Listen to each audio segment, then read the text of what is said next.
Welcome back to Grizzly Connect. Bryant Johnson with you as we welcome Athletic Director Larry Mortensen to this week's edition of maybe the most important Grizzly Connect. Last year, everyone who wanted to have information with the renovation of the project at Adams State would find you and want an update. Larry, what's the latest? When is it going to be done? And I would always give you a hard time and say, you know, when it is finished, it's going to be a great moment where you can actually just bask in the beauty of all of it. That moment is here. What's it like? Well, it's exciting, and other people are feeling that excitement too. The community, the campus community, they're all going to be here, the student body. And it's nice that our football team is 2-0, and they're all going to be here. It's going to be a big event Saturday. CSU-Pueblo is in town tonight, and of course, a lot of comments we've heard from the Steel City is that the Thunder Bowl and the resurrection of the athletic program at Pueblo has had a huge influence in the renovation here. How much of an influence did Pueblo have?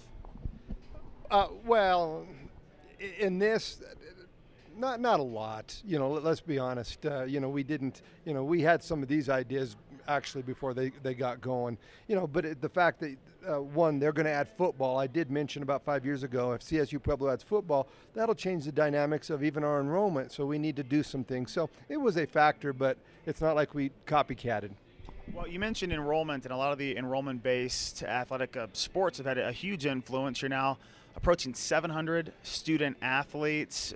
When you try to predict the future and analyze the amount of athletes that we could see in the next few years and students in general, what projections are you seeing with enrollment now at about 3,800? What are we anticipating in the future for ASC? It's odd that you mentioned that, because right now we're in the other phase. We've got the growth. Now we need to say, hey, what can we do to stabilize that growth? We still want to be progressive and look to grow, but I think it's going to be more strategic plan growth. In fact, I'm going to be at a meeting all day Friday to talk about strategic planning, and that's a very question the college is asking right now is, how much growth? We need to take care of our infrastructure, not only with the college, but also within our athletic department. So we're going to be very cautious and very careful and very strategic in growth in the future. ASC Athletic Director Larry Mortensen joining us on the Grizzly Connect. The buzz is back at ASC, and you being an Adams State lifer, I'm curious, when was the last time a buzz like this existed around campus, both for the enrollment and athletics? Well, I have a vested interest, but I'd like to say I haven't felt that before, as not only as a student, but also as a coach and here. So I think it's, at least to my experience and my history, unprecedented. You know this campus better than most. Of all of the new additions, what really catches your eye the most? The biggest thing is, well, one, our weight room. That addition is nice because we can take student athletes, recruits, and they can see the locker room and the weight room. Wow, that's nice. But more recently, I think this, not just the stadium, but the campus green is really what makes it look like, oh, now it's a part of the campus in general. And I think that's where we're getting most of the buzz, is the stadium facade and the campus green.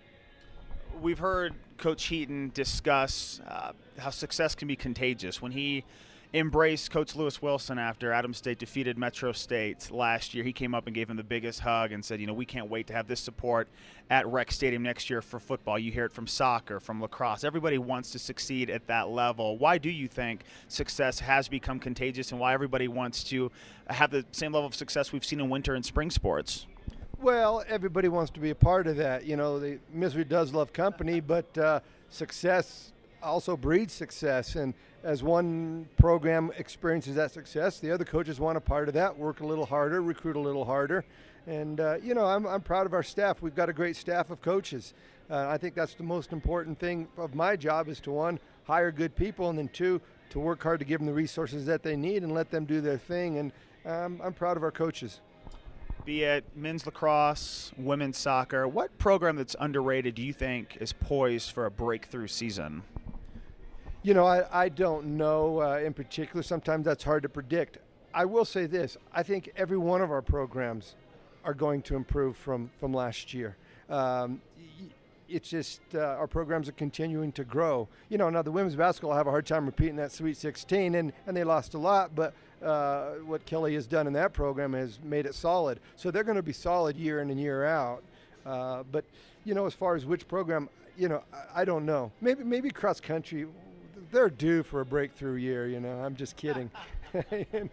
Cross country, who is able to take down the number 1 ranked Western State men's cross country last week, and of course the women finished in second. ASC does a great job really promoting athletes who've graduated and continue to pursue athletics. Some schools, they attempt to do that, but when their time is over at that institution, they seem to be forgotten. Not the case with Verizio Bustos playing professionally in Greece. With women's basketball, Rochelle McCracken is playing professionally in Australia.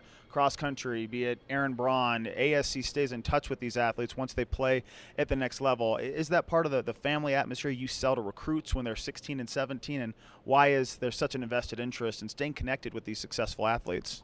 Well, because we care about them, because they care about us, they care about the institution, and that's one of the dynamics of having a smaller campus as opposed to a 35,000 or 18 to 20,000 enrollment-based campus. We pride ourselves in having that quality education with the personal touch used to be our motto, and that's what we pride ourselves on. We can still improve. We'd like to keep in touch with some of our former alums beyond the 5 or 10 years, and we need those alums to give back and to connect with Adams State College. And I would say in the last couple of years we've done a good job of that as we've brought the alumni groups here on campus and they've seen the changes. A lot of them emailed me and said, God, we're proud of Adams State, and I haven't heard that before. Well, I'm sure we'll see a ton of those alumni members Saturday nights. 5 p.m. is when the doors open for vendors and all of the food that will be, I'm sure, indulged upon by the alumni. Fireworks after tonight's game. Really a huge event. I don't want you to have to look too far in the future, but what do you think is going to be the one moment when it really hits you, when there's 6,000 people, night game, top 20 opponent, and you realize that the mission has been accomplished? Well, as far as this aspect of the athletic department, probably about kickoff, when you see that video board and you see instant replay and you hear the new sound system and you look up and we're not over on the west side, we're now on the east side and in a great venue, and people are sitting in the restaurant and in the Grizzly Club box and the President's box. Probably about kickoff you look up and say, wow, that's awesome. Larry, thanks. Thanks, Bryant. It's Larry Mortensen, Athletic Director at Adams State College. We'll be back with more.